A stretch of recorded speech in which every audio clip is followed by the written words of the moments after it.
Good evening. Hang on. Good evening, ladies and gentlemen, and welcome back to the Musicians Musing Podcast. We've got a solid cast today with with Gunnar, Salyer, Scotty Blair, and Michael Mark. The internet conditions are looking good with speeds up to 25 megabytes per second, and we've got a solid selection of topics to choose from. Or download? I don't know. Yeah. It's shaping up to be an excellent podcast, so strap your seatbelts and buckle in, because here we go. Musicians Musings. Da-da-da-da!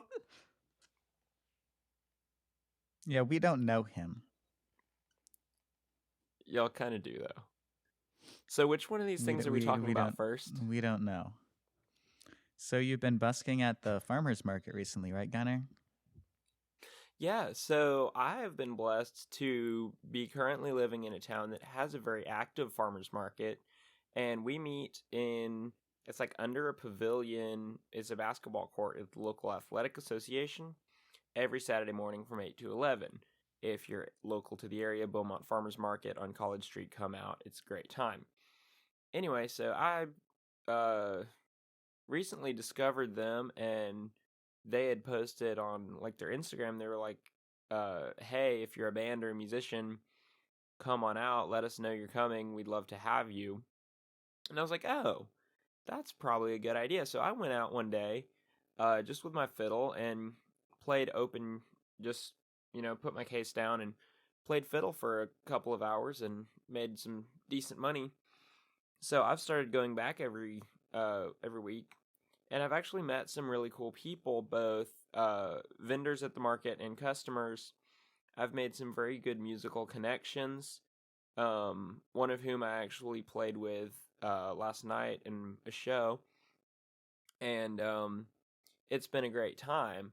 And it's not just, it's good money, and I like that. And it's fun to be able to play for people. But it's more than just playing music. It's like really rejuvenating to just like see the joy that it brings people. Like when you're just playing your fiddle and you see like some lady in her 70s like let go of her walker and start dancing. That happens? I have videos from Parsons this year of people dancing during the sets. People definitely do dance. Yeah, and it's just really cool to be, the catalyst for someone getting outside of their shell and being like, I don't care what people think, I'm gonna dance right now. Yeah. And this is a really cool thing, and it's not something that you have with like anything else, just music that makes people do that. So that's been a very enjoyable thing. That's why music is the best. For sure. Because it's obviously the best. So, I don't know why I'd want to do anything else. Busking is kind of an interesting concept because it is kind of like a performance, but it's a lot different than going up on stage and people paying money to see you. It's you going out and them voluntarily giving you a few dollars every now and then. Yeah. Yeah, and I've always thought it was interesting because I'm like, if I'm walking down the road and I see somebody like painting a picture, I'm probably not going to give them any money because I'm just probably not. Right. I wouldn't give money to artists like that. Yeah, because they're artists, right? Unless the only thing I could see I don't think just painting a picture would be equivalent. If you have like street artists where they'll paint your portrait real quick or do like a cartoony drawing of you or stuff like that. But I think that's kind of the same idea. And like I'm also I've seen buskers before, and I don't usually have cash on me to give them. And if I did, would I actually give it to them? I don't know, probably not, because I don't know, but I think it's something that we should do if we see an artist like sharing their talent in a public format like that. Something about just like putting yourself out there. I think we should reward that, especially if they're good, Right. I always try to throw a couple dollars in when I see a busker. Yeah. And when we were in Michigan, there's this old guy, he had his interesting story here. So we were taking my sister up to grad school in Michigan, and we went to Lake Michigan, actually. The one day we drove across the state, and we went to dinner the one night, and we were downtown. There was this old man busking, and I walked over while we ordered. I walked out of the restaurant, and I walked over to talk to him and give him like $5 or whatever it was. And he was talking. He had his guitar. He had a little CD player with cassette tapes in it. Yeah. CD player with cassette tapes in it. He had his little radio, and he was just jamming along with it. And I talked to him, and come to find out, those backing tracks he had, those were him and his buddy, longtime buddy. He used to play music with him all the time, who passed away. But they recorded so many jams together that he just plays along with the recordings. So it's like he's still playing with his buddy. That's really cool. So one thing about busking that I thought about is, as we move further and further away from direct social interaction and move more towards a virtual social interaction, which is not really social interaction to its fullest extent. If you think about a busker, you're walking down the street in Nashville, or you're carousing around a farmer's market, you see the guy on the sitting or standing there playing, and you throw a few dollars in his case. I had this concept: what if there was virtual busking, whereas you're carousing across YouTube, you see this guy playing a live stream, just maybe taking requests on the chat if he has a large enough audience, and people maybe throwing him a few dollars over like a YouTube super chat or something. People do that on Twitch. So that's like a cool idea, but the thing about busking in person is your audience is so much larger by default, because on the internet is so huge and so encompassing. Yeah, you have to have people looking for you. You have to have a very large following to ever do anything. Whereas if you go down, you have so much competition. Yeah, you're not trying to fight basically every single musician in the entire world when you're trying to go find a street corner to play on. So if you go downtown in your local town, and you have a fairly well-populated town that has good foot traffic or whatever, you go downtown and there's, maybe 2 other buskers in the entire town, and there's, a few hundred street corners and several hundred people, or several thousand people if you're fortunate. And so you have, at least a third of the attention of like all of these people, because there's only 2 other people doing the same thing you're doing, and they might be, a whole couple miles away. Or if you're like at a farmer's market like me, you're the only one, and there's probably a good 1,000 or so people that go through that farmer's market every Saturday. And so, but I'm the only fiddler that they're seeing on that day, whereas on the internet, they can go and see literally all of the fiddle players. So I'm the best fiddle player these people are seeing every Saturday. I'm the best fiddle player that they come in contact with. Yeah. On the internet, You're definitely not the best. Definitely not the best, right? Yeah. And on the internet, you're voluntarily choosing to listen to a fiddle player, whether it's not like you're just walking out. Right, you're not just trying to buy your tomatoes. What are you gonna do? Yeah. Plug your ears. Yeah. Also, if you're at the farmer's market, or if you're walking downtown to your local courthouse to file your taxes, and you walk past a busker, you don't get to choose whether or not you're hearing him. You might have to drop $5 in his case to make him stop till you're out of earshot, right? Yeah. I have a request. What? Throws $5 and can stop. Yeah. Mic drop. Boom. Walk away. Right.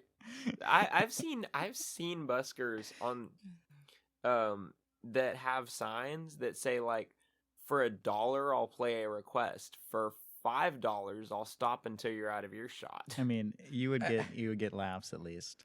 I saw a shirt one time that said, "We'll play banjo for $5. We'll stop for $10."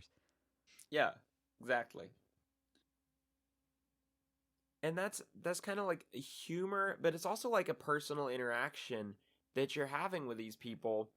And because you're, like putting yourself out there and sharing music, which is like a very deeply emotional thing, it draws people outside of their like introverted online shells, and you actually get to have like some really cool conversations and meet really cool people who will approach you and be like, my grandpa used to play fiddle and he just died 2 months ago, and your fiddling reminded me of him. Thank you for that, or something, along those lines. You get to have like all of these really cool, like personal contact, with people that you don't get anywhere else, really. Yeah. Right, that's And true. it's just another way that, I mean, on the internet we have comment sections, but it's way different from actually seeing a face. Even if you're, first of all, if you're on FaceTime or a video chat and you're seeing a face, it's because you already know the person. Right. Yeah. It's not like you can go outside and you can talk to people. You can find, I mean, so many people have really interesting backgrounds, but we'll never hear about them because we never meet them. And Right. anybody on the internet who's, we're finding out about their life in some way or another, they're making that, and what you see on the internet is the best people have to offer. Yeah. Because nobody, I mean, some people do, like Gunnar, just put out whatever content they can record. Whatever he records. Don't call me out like that. But there's a reason. There's a reason that when we go to record videos of maybe us playing music, we hit restart like 1,000 times. Only 1,000? Because we're thinking, y'all don't even know how much I restart. Do you restart it? I get the sense that you don't restart all that much. I feel like you kind of just go with it. Honestly, probably 90% of the videos on my channel are either first or second take. That's impressive. That is so impressive. If you want to see, it's impressive until you actually watch my channel. It's impressive until you actually listen to it. That's why you haven't grown. That's why I only have 340 followers. But sometimes we view people playing on the internet, and that's the best they have to offer, and we get jealous because, well, I can't do that. Yeah. Whereas they might be having an off day. Obviously, they're probably better than us if they're a professional musician, but yeah, but they have off days just like everybody else, and right, just their off days are better than us. And that's another cool thing about like live performance and live, just playing live, busking or whatever, is you're playing, and all of your playing is just out there. You don't get a chance to like, you can't just edit. say, "Hey guys, can you just forget everything I just played? Restart." Yeah, like literally forget that take. I'm gonna try this again. You make a mistake, you just like laugh and make it again the next time and be like, "Oops, I guess I play it that way now." I guess this is how the song is played from now on. And honestly, most of the people that you will meet just on the street playing, they've never, or while you're playing, most of the people that walk by, they probably haven't heard someone playing that instrument that you're playing, unless you're playing a guitar. They probably have never seen one in real life. They probably don't know what it's called, and they sure don't know what the song you're playing is supposed to sound like. So if you make a mistake, how are they going to know? It's just like, oh yeah, there's that kid playing his banjo or whatever. Hey, Gunnar, you missed that C natural. You missed that C natural in the like, eighth measure there. Look, that kid's back with his banjo, even though I'm playing a violin. They don't know. They just know there's music, and they enjoy it. Mm-hmm. And that's another thing, is a live performance versus listening to an album. And one of my personal favorites is listening to an album recorded live, because you still get that element with the crowd. And I believe you wrote an article about that, didn't you, Gunnar? Or an essay? Yes, live music essential? I think you actually did. I did write an essay about that. Yeah, you did it for the essay contest. I don't remember what it was, but I won something for it. I love when you're watching live performances and you see someone mess up a little bit. It's always, especially if the always band makes you feel better about yourself. They all have good humor, and so like the band leader might call them out and be like, "What are you playing over there, jazz?" And just that like good-natured ribbing between band members.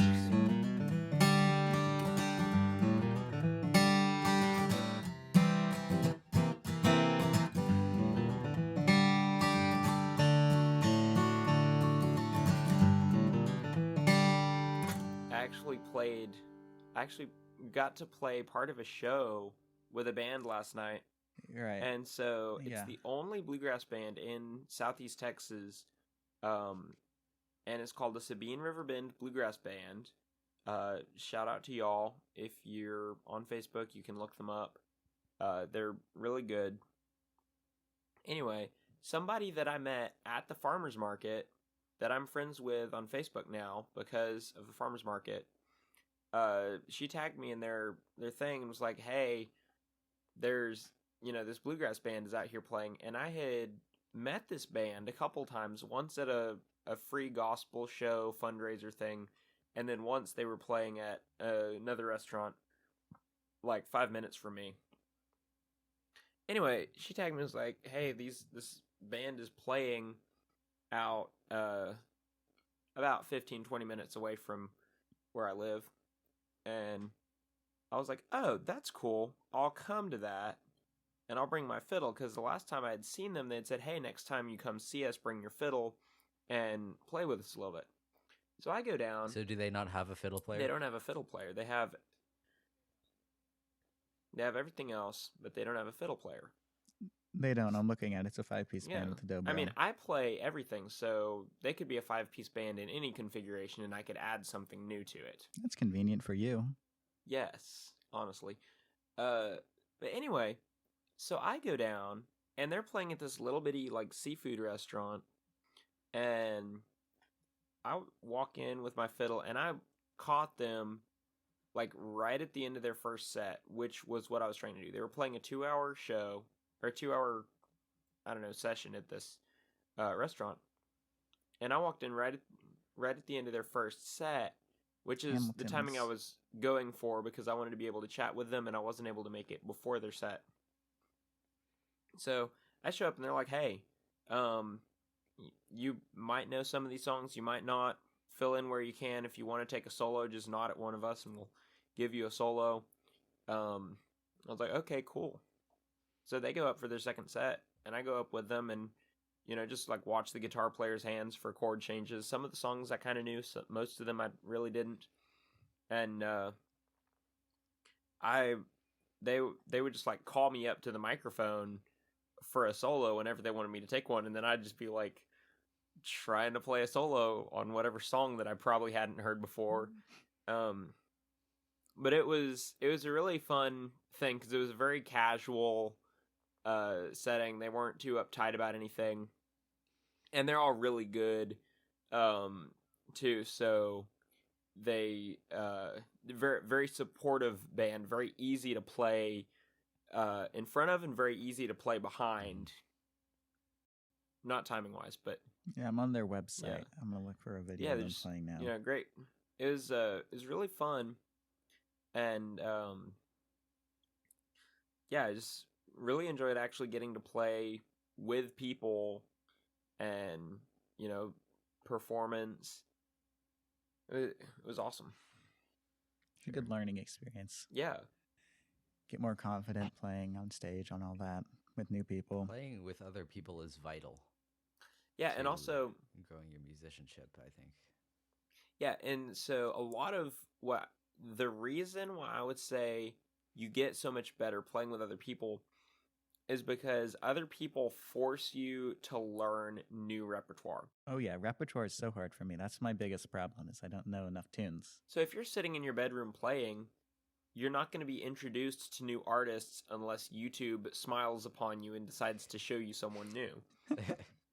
Whereas, actually, you go out to a jam and you start playing, and someone says, hey, have you ever heard of Norman Blake? I think you would really enjoy his music. And you go, oh, no, I haven't heard of Norman Blake. I'm going to go look him up. And you look him up, and it turns out he's written every song Tony Rice ever sang. And you're like, oh, fantastic. This guy's really good. Except the ones that Lightfoot wrote.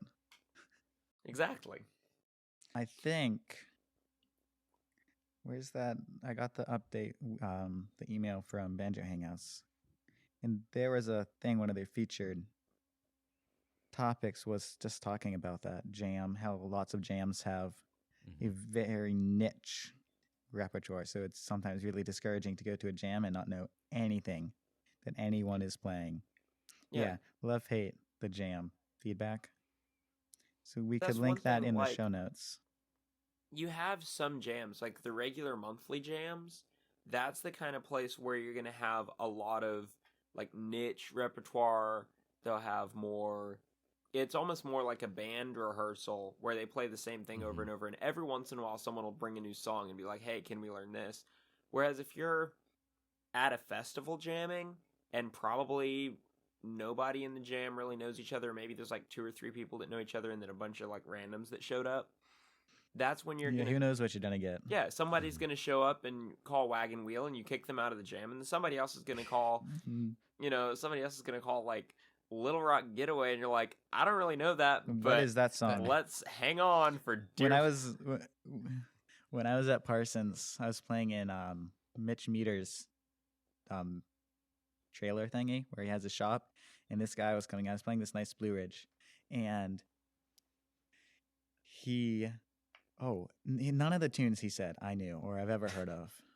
It was like the weirdest name ever. It's like Shark Fins on the Mountain or something. It was something so out there and random. I was like, It's probably. How about we play Salt Creek? It's probably original repertoire. How do you feel about calling out originals in a jam? You don't. Yeah. Okay, so I agree.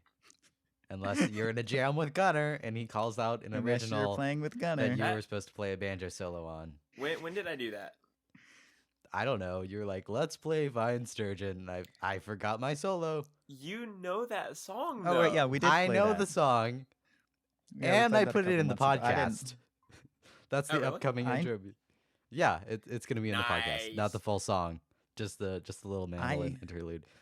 Cool. So for those of you who I don't knew know, like the first 3 lines of that song. Would that be the rest of it? I did. Would that be Libby on mandolin? Lucy. Sorry, Lucy. Libby on guitar, and then it was me on banjo. And I look back at that recording, I cringe at both the recording quality and my banjo playing. But we can link that video in the notes as well. Okay, the only problem with your banjo playing on that recording is at the start your pickup notes were very rushed. After that, everything was great. I got a little bit off timing when I did the up the neck break. It was fine. Nobody knows. Anyway. I do. I know. Let's call it alternate timing. Everyone will know when they look. You can also appreciate. You can also You can also appreciate me having long hair. I think that's what I was gonna say. Yeah, that's what I was going for. Yeah. Guys, you should just get me to play bass on stuff. I don't need any fancy stuff. I just play bass. Except I can't play bass. Honestly, bass is where the money is. As denoted by my little picture here of me playing bass wearing a nice suit. Yeah. No one wants to play bass. When I was at that jam a couple weeks ago, I played bass for a couple songs because I gave my guitar to the bass player because he said, I never get to play guitar and sing. I always just have to play bass. And I was like, hey, that's a coincidence. Unless you go to one of those weird jams and you're like scrambling for the bass. It's not a weird jam. It's a great jam. I was just going to take a turn with the bass. Yeah. Honestly, the best jams are the ones where everybody at least can play bass and has played bass, because that way you get a good rotation of like different people get to play bass and different people get to play like lead instruments. But also, bass players usually have really good timing. Yeah. I don't. I'm not a bass player though, so. But also, I admire those people who play bass and nothing else. It's like, I'm a bass player. Like, that takes dedication. Can we have you in our jam? Yeah, I'm a bass player. It's wild to think about like people actually just playing bass, but also they're the ones who always have a job. Sure. Yeah. Yeah. Bass is a really interesting instrument. It's almost like it's not very much of a specialty instrument, although there certainly are people who specialize it. It's really interesting because you're locking everything in. You're kind of the bass is sort like of the backbone. Honestly, the bass player is like the plumber of the bluegrass band. I had this analogy for all the bluegrass instruments. If it sounds weird, just let me know. Go for it. If you I picture bluegrass, if you picture the music as sort of a battle, the guitar and the banjo are kind of the infantry, especially the guitar and the mandolin, I guess. They're on the front lines, they're kind of featured.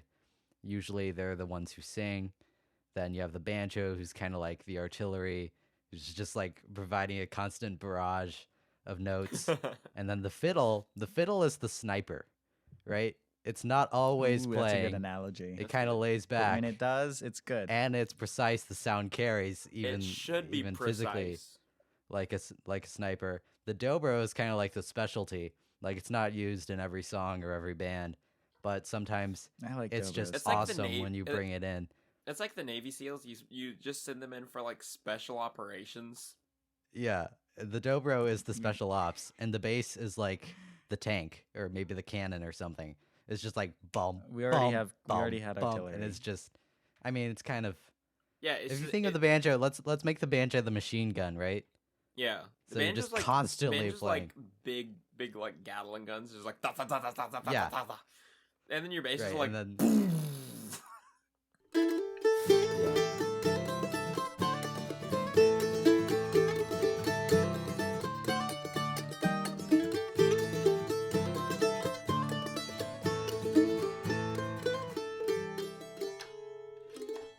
Another thing, if your bass player ever cuts out, you're playing with it, you do not realize it's something you don't realize how much a bass brings everything together until sure. your bass is like suddenly stops. If you just have a bass player not play for a couple minutes Oh, during yeah. a song, if you feel it so much, you're like, wait, I didn't realize that was making that Yeah, much of a 'cause it's not difference Yeah. in the sound. A good bassist is like good Wi-Fi. You don't really notice it until it's not there. It's not there, or it's really Yeah. spotty. How do you feel about acoustic versus electric bass? Electric basses are heresy. Really? I mean, I understand why you have an electric It's bass, louder, but if you're up there and like with it's an smaller. actual electric bass, I don't get so it. You can get here's the deal with electric basses.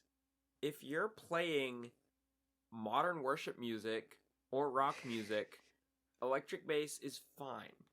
If you are playing bluegrass music, you need to have an acoustic bass or at least an upright electric bass. I know some bands that have those. Those are fine.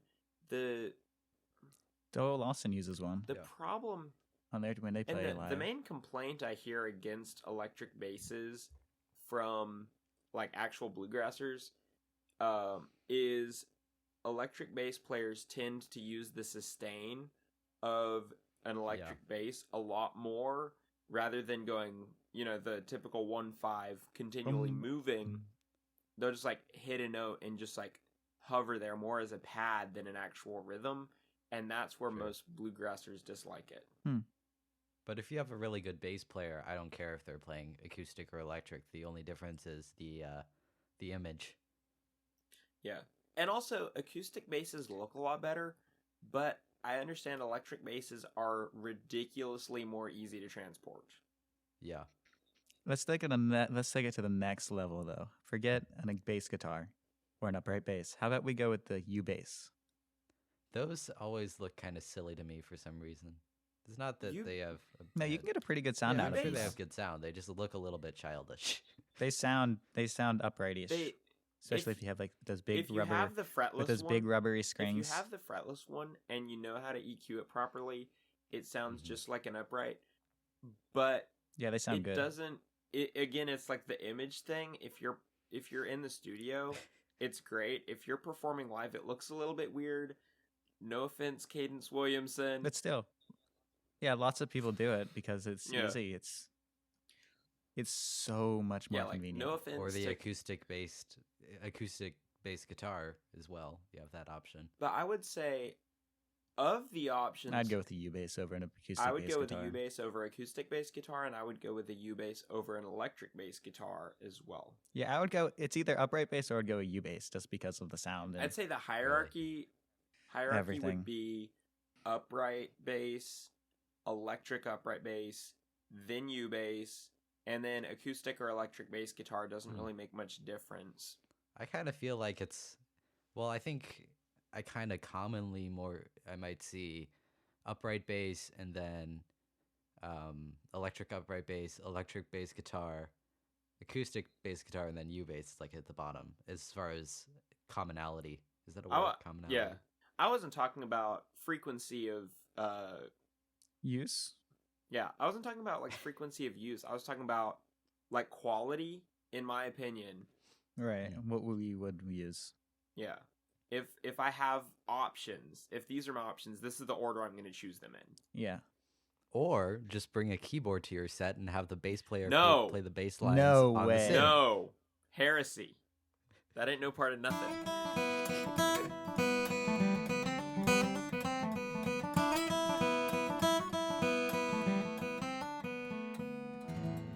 I kind of see a correlation, at least the way we think about it, between piano and fingerstyle guitar, where you have an alternate. You have Wait, what? If you think about fingerstyle guitar and piano, like fingerstyle kind of Tommy Emmanuel style guitar, where Like Chet, you have Chet maybe style. We're not talking about we're not talking about classical guitar. where you have a thumb doing a bass line and then the fingers carrying the melody, and then obviously you have the left hand. Whereas, it's kind of like on a piano where you have the left hand doing a bass line and providing the backing, and the right hand carrying the melody most of the time. Yeah. So I'm just gonna like demonstrate this with a guitar and see if y'all can hear that. But so if you're playing fingerstyle guitar, you'll have like your thumb doing something like this.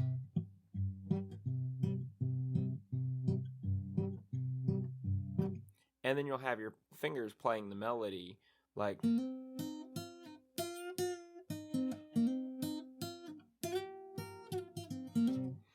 And then you put them together and it almost sounds like someone playing ragtime piano. I just learned that song too. I can't hear the song. It's Windy and Warm, I believe. I'll listen. Oh, Windy and Warm, yeah. And yeah, so there is a lot of similarity there between the fingerstyle guitar and piano. And actually the one song that I play well on piano is something that I transcribed directly from fingerstyle guitar. But I find it a lot more difficult to execute on piano because your left hand has to move like 2 miles between the bass note and the chord. 2 miles. And you have to try and keep your hand in the same position the whole time. Just like hit the bass note with your pinky and then like keep your hand in the same position to hit that like, I don't know, upper third to get the chord. And then changing chords, I'm sure if I practiced and on the piano, it's you have both hands pressing down to create the note, whereas on the guitar you have one hand like providing the engine and one hand doing the steering, the left hand being the steering. Yeah. It's almost like driving. If you want to think about it like a lawnmower, you have like the ride-on lawnmowers that have a steering wheel, and that's like a guitar where you have like have your feet are running, your forward backward movement, and then your hands are controlling, your direction, whereas like on a zero turn mower is more like a piano where each of your hands controls both your direction and your forward backward movement at the same time. That's an interesting analogy. I get the analogy. Thank you. But me driving a zero turn doesn't make me better at piano or fingerstyle. It might. It doesn't make you better. Have you tried it? Piano or zero turn? Either. Yes, both. I have tried both. But Which I feel the same part of my brain engaged. I'm better at the zero turn mower. Yeah. Although I feel the same part of my brain being engaged when I play fingerstyle guitar that I do when I play piano. You can like actually feel parts of your brain.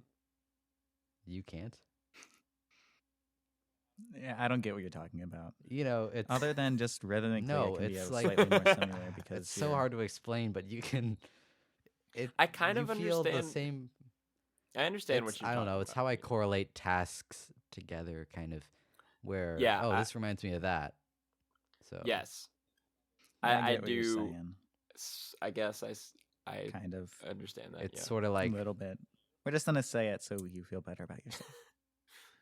even We definitely even know what banjo you're and talking about. fiddle kind of engage that same part because you kind of think about them similarly, even though Is it just the all of music? mechanics no, even the mechanics are so different, but the the way you think about it is kind of similar because they're more dedicated towards fills, and you don't have a besides I see what you're vamping and saying. chording on the fiddle, you don't have as much So of a detailed I separation mean, I play between fills on everything. on that note, soloing and rhythm. do you notice? Do you Right. have the same learning style for each instrument, or do you learn differently on different instruments? By learning style, Oh, do you I've learned mean differently on different learning, instruments. for instance, learning by ear versus learning by music, sheet Yeah. music, or um, I learn by ear for everything. I can't. I mean, I don't. can read music, but I kind of hate it. Yeah, and what about like And tab? If when you're saying music, are you including tab in that? both. Yeah, I honestly I hate them both. And I to the extent where I think it shouldn't be called music because you play the music. What's written down is designed to basically communicate the music between musicians so they can learn it. Well, Okay, so what's honestly, on that paper is not music; it's the notation for the music. yeah, if You you play look the at music. if you look at the actual name for it, it's either called sheet music or standard notation. It's the Yep. notation is like a transcript of a conversation. Have you seen that video Not that long. when guitar players try to read sheet music? No, I think I have. Yeah. It's actually pretty funny. We'll link it in the show notes. So that was supposed to be our segue into talking about learning styles. Wink, wink. So Yeah, last that week, that we did. That I didn't work, unknowingly parroted the Mark O'Connor method, didn't I? I think you did. So can you explain? I purposefully did not look it up and find out what it was. So you can I looked it explain up. it. He has a website. I know. and he just I kinda looked has it up, but I books. didn't learn it. So Okay. Gunnar, you can tell us and the listeners. Fantastic. Explain Thank it, you if you thank you for will. humoring me. So the traditional like classical violin method of learning has you start out by learning to read sheet music, written in standard notation, and you learn pieces and exercises directly from sheet music. The Suzuki method came along later. I want to say it was like in the mid to late 1900s or so, but I'm not sure about that, so don't yell at me if I'm wrong. But the Suzuki method came along and had children starting a lot younger and being a lot more successful, and how it did that was by starting them learning by ear. And the teacher would play a piece and the student would like mimic them by ear, and you would learn how to play what you're hearing in your head a lot sooner with the Suzuki method, but it was still classical pieces. So they would play like one of the, a sonata or an etude or whatever, and you would just learn it from listening to the professor. Then Mark O'Connor came along and invented the O'Connor method, which is quite similar functionally to the Suzuki method in that you start out learning by ear, and most of your developmental training is learning by ear, and you learn to read sheet music as you go along. But the O'Connor method said, oh, I think people would have a lot easier time learning this if what we were teaching them was like folk melodies that they're used to and familiar with, like Camptown Races or Happy Birthday, or Suzuki has a lot of songs like that in it in the beginning. yeah. You have like Twinkle Twinkle Little That's Twinkle, just Twinkle, Little every Star, of course, beginning most famous, and violinist you got- mom is so tired of hearing that song. I hate that song. There's a lot though in the Don't beginning. think There's of it- "Go Come You Little Don't Children." think of it "Oh, Tell Aunt as Rhody." don't think of it as Twinkle Twinkle Little Star. Think of it as the ABC song. It's even worse. It makes it much less tolerable. So for artist works, Yeah.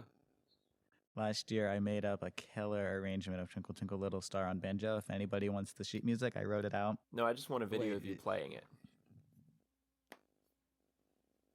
That was like a year ago. Well, work it back up. We'll have it as the outro music Anyway. for next week's podcast.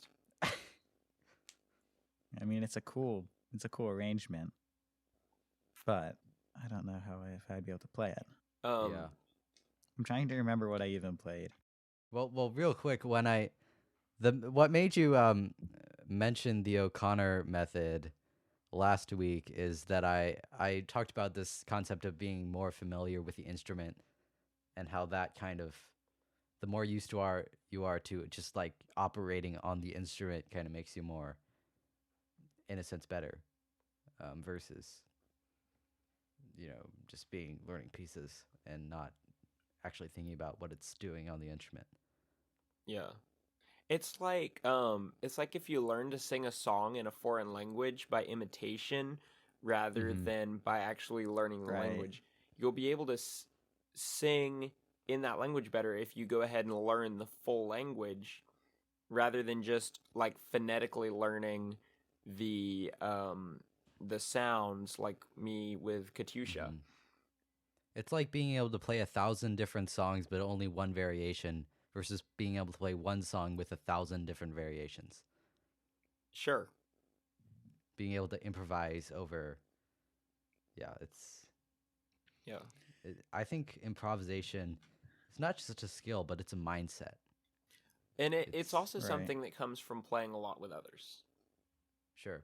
Yeah, because you have to be in the situation where you have to make something up because you have nothing else, and it's your turn to play, and you got like 5 seconds to figure out what you're doing after you get the nod to go. Yeah. And so then you try to take a note out of Kenny Smith's book and play very smoothly, play the arpeggios, play a chord ahead, and if all else fails, take a note from Jake Stogdill's book and play Inspector Gadget. And do it again. Just keep playing whatever dissonant chord. Whatever dissonant, and then just like horrible keep grinning sounding at people chord, until they laugh. Do that again. Just play that again at least once. Somebody laughs. Play the flat 7 into the major 7, just over and over, until the end of your solo, and then resolve to the 1. People will love it. They won't love it. Don't love Some it. people love it. If all else fails, play Mary Had a Little Lamb. I don't think Scott is gonna get So that I think joke. Get that reference. I don't Private get that humor. joke. So No. at this last camp, we had the advanced jam. One of the nights was Jake Stogdill and Kenny Smith, and then a bunch of the rest of us, several of whom you probably know, several of them you don't.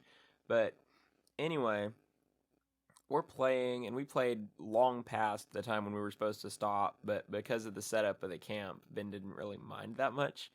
And so eventually people start wandering off and going home because their wives came and picked them up. And Man, I hate when that happens. when your wife comes and picks you up. Yeah. No, when anyone comes to pick you up and Right. you're playing music, like, come on, guys. Anyway, so one more hour, and then everyone another ended one. up leaving, and me and Jake ended up walking in the same direction, back up towards the house. And he was like, it's so hard to follow Kenny Smith in a jam. And I was like, you weren't even after him. You were like right before him. He's like, yeah, but like he plays a solo and it goes around the circle, and I go to play my solo, and it just sounds like children's music. And he was like my hands are playing Salt Creek, but my brain's just hearing Mary Had a Little Lamb. Mary Had a Little So then for the rest that's of the funny. time we were at camp, every time you played something, I was just like, Mary had a little. And I like incorporated it into my solos when I was jamming with him. It was so funny. That's funny. Okay, guys, on that note, I believe we are way past our time limit. Or right at our time limit where we're trying to aim for, so we should probably wrap her up. After we edit, it's gonna be shorter, so it'll probably be more like 25 minutes. So I think we have time to talk about like. No, I one mean we brief- are past 40 minutes. Who's by a actually lot. editing this? We're me. I'm not. Gunnar is. Michael is. Gunnar doesn't Michael's- even have. He just has Reaper, and he sends me Reaper files and forces me to download Reaper to convert them to MP3s. I sent you an MP3 afterwards. Sorry about that. I really forgot that I hadn't rendered that file yet. I was like, why doesn't it Okay. say MP3? On that note, Anyway, it is time to be done. If we Are want we this to be gonna- about about 30, 40 are we minutes. gonna have outro music? Yes, I recorded some outro music. Anyway. it's a really catchy tune. leave us a rating on Apple Podcast, reviews. So It'll what- be great I for think us we're- if anyone listens Are we to on this. Podcast Addict? We no. We're on. Let's see. We're on Apple Podcasts, Spotify, Google Podcasts, and my YouTube channel. Well, put And us on YouTube, Podcast yes. Addict because that's where I listen to podcasts. Well, what server does it No, use? Because it if might I be can there. find, I'll put it on Podcast Addict. Hang on, I'm gonna look for it real quick because I want to listen to us while I'm Anyway, at work. I left us a 5-star rating on Apple Podcasts. You left us a 5-star rating. I'm gonna go and I'm gonna Did you write So- anything? I'm gonna go No. and follow Okay. the That's podcast too obvious. and listen to it while I'm at work. Okay. Yeah, I want to listen to my own podcast. That's cool. Hey, I found it. We are on subscribing reviews. I can be the first to rate this podcast.